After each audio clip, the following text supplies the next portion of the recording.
problème lañu am bu war a mën a tax ba léegi ñun gisuñu suñu ay supporters. Déjà Djibi dafa am lenn loo xamante ne xew na si parce que les supporters sénégalais yi nga xamante ne jàpp nañ leen fële ca Maroc ñoom dañoo décider de ne plus comparaître devant un juge. maanaam ci olof. Déjà commencé nañu li nga xamante ne moom mooy grève de la faim. Mais bi loolu amee tamit dañu jëlaat beneen décision ne duñu présenté wu. ci kanamu yoon. dama leen di jox tous les détails. Donc les supporters sénégalais détenus au Maroc depuis la finale de la Coupe d'Afrique des Nations ont décidé de ne plus se présenter devant un juge, a annoncé leurs avocats ki nga xamante ne moom mooy maître Patrick Kabou. Donc dans un message bi nga xamante ne partagé na ko sur sa page Facebook avocat bi moom mi ngi évoqué une situation marquée selon lui par une absence de garantie d'un procès équitable et un non-respect des droits de la défense.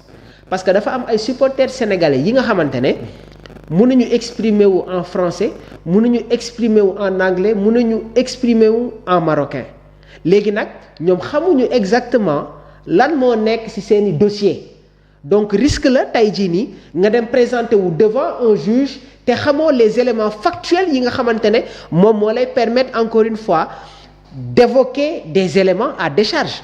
C'est très important. Toujours sur les propos de maître Kabou nee na devant face à ce qu'il qualifie de manquements procéduraux les détenus auraient pris la décision de suspendre li nga xamante ne moom mooy seen comparution devant la justice marocaine. Dans une situation manifeste de non-garantie du procès équitable et de non-respect du principe des droits à la défense, nos compatriotes ont décidé de ne pas se présenter. Donc lii mu nekk texte yi nga xamante ne jëlee nañ ko sur le communiqué bi nga xamante ne moom la seen avocat bi di maître Kabou posté sur sa page Facebook. Donc selon l'avocat nag cette décision restera en vigueur jusqu'à la satisfaction de plusieurs exigences, notamment les infractions qui leur sont reprochées leur soient communiquées dans une langue qu'ils comprennent. Maanaam li nga xamante ne teg nañ ko seen kaw ñoom xamaguñu exactement lan la parce que certains ont des problèmes encore une fois pour comprendre exactement lan moo nekk ci yenn dossiers yi. Beneen mbir bi tamit muy le droit logique et naturel à leurs avocats d'accéder librement au tribunal de première instance de Rabat. Damay desani foofu maanaam mooy sénégalais yi am na ay avocats yi nga xamante ne ba tey amaguñu accès ci yenn instances yi mais Djibi c'est un problème. Beneen bi tamit muy le droit logique et naturel de s'entretenir avec leurs avocats en prison et au gel du tribunal de première instance de Rabat avant les audiences. Beneen mbir bi tamit mooy le suivi médical nécessaire en prison car malgré plusieurs promesses un d'eux ne dispose pas de son traitement. Maître Kabou a également indiqué que les supporters sénégalais ñi ngi poursuivre li nga xamante ne moom mooy seen jeune grève de la faim bi et le recueillement qu'il avait annoncé depuis le vendredi 6 février en signe de protestation contre leur situation judiciaire. C'est une situation alarmante.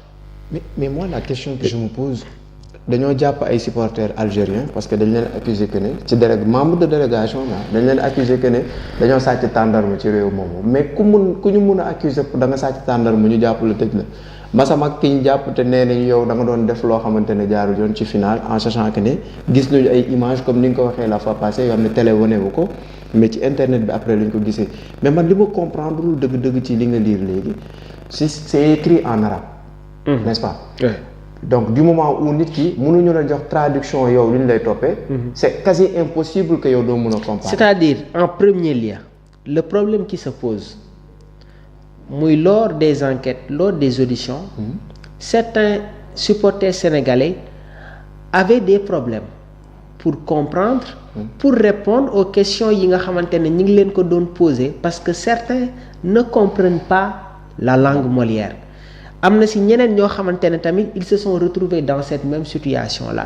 Et malgré ça dossier yi ëpp nañ ko teg ko léegi nag yow tey jii nii loolu risque la parce que Djibi ñun ñëpp xam nañ ne que enquête suñ ko defee ba pare l'enquêteur te pose une question liiral la PV bi est-ce que tu es d'accord que ne que yaa wax lii yaa def lii ainsi de suite ça doit se passer comme ça c'est ça la règle procédurale léegi nag tey jii nii je pense que l'avocat a bien fait de communiquer parce que il ne faut pas prendre de risque là en allant encore une fois faire face à un juge. léegi nag beneen message bi nga xamante ne dama koy lancer tey jii nii suñu autorités yi mooy il faut essayer rapidement de trouver des voies de secours, des voies de sortie. La voie médiatique. Message bi nga xamante ne dama koy lancer waat les autorités marocaines mooy il faut préserver encore une fois nos relations diplomatiques. Il faut préserver relation bi nga xamante ne am na entre le Sénégal ak le Maroc, nos relations fraternelles.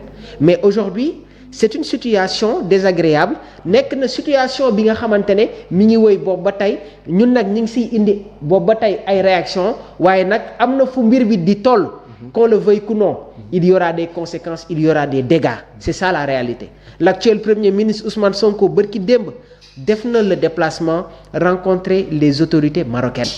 nañu bàyyi suñu doomu réew yi ñu ñibbisiwaat si biir réew mi su fekkee dafa am ay sanctions yi nga xamante ne dañ leen koy infliger ñu teg leen ko.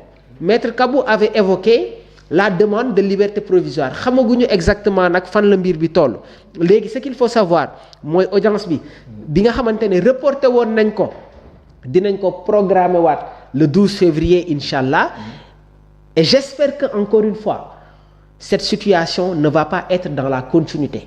su fekkee ne que les avocats marocains continuent toujours à être en grève nañu introduire li nga xamante ne moom mooy demande de liberté provisoire ñu bàyyi sénégalais yi ñi ñibbisiwaat ci biir réew mi léegi nag procès yi je pense que am na ay yeneen voies ay yeneen méthodes yi nga xamante ne mën nañ ko tijji pour permettre encore une fois que ñun ñëpp ñu am ci une approche beaucoup plus approfondie concernant ce dossier bi nga xamante ne mi ngi indi des polémiques waaye tamit des inquiétudes aux familles yi nga xamante ne ñi ngi topp à la lettre voilà les détentions concernant ces personnalités qui sont évoquées dans ce dossier là. Voie médiatique doxul.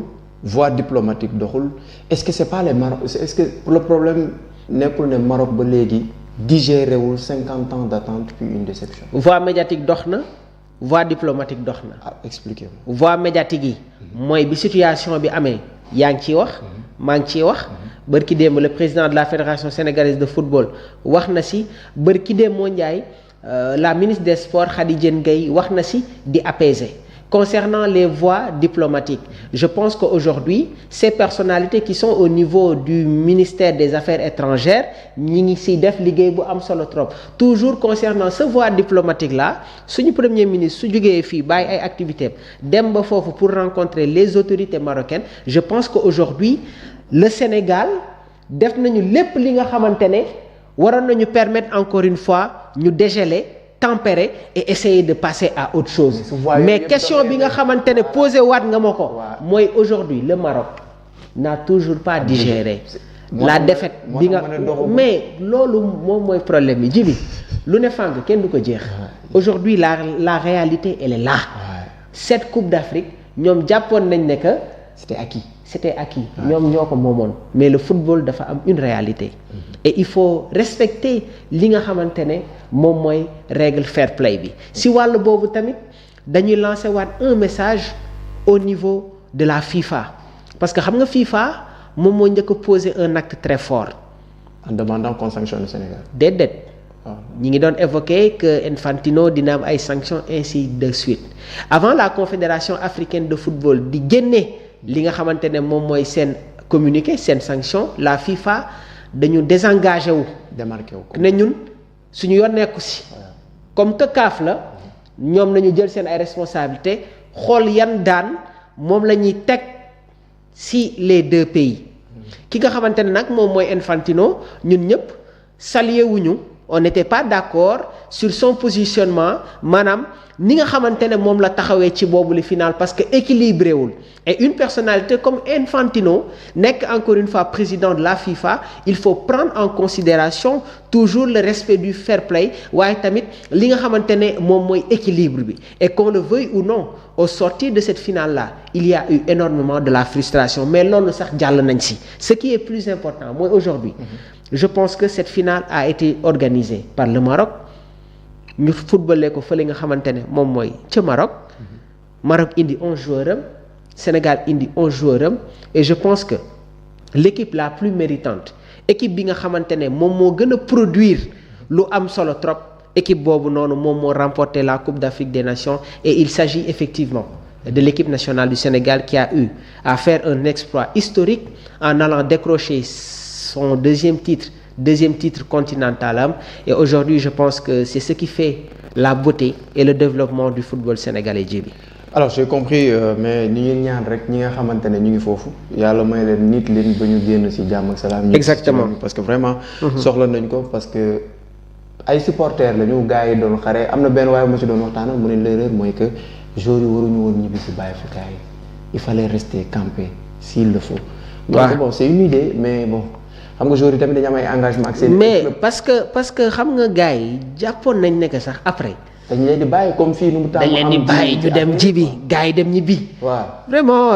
ils ont pas digéré la défaite. c'est une situation désagréable. Chers confrères. ils ont pas digéré. Revenez un peu à la raison quand même. Vous êtes sur DBC Média, merci beaucoup de nous suivre, ça fait plaisir. Alors Mamour dañuy progresser dem ci Prime League gis nañ sénégalais yi nga xamante ne ñu ngi fay def performance bi am solo mais le cas de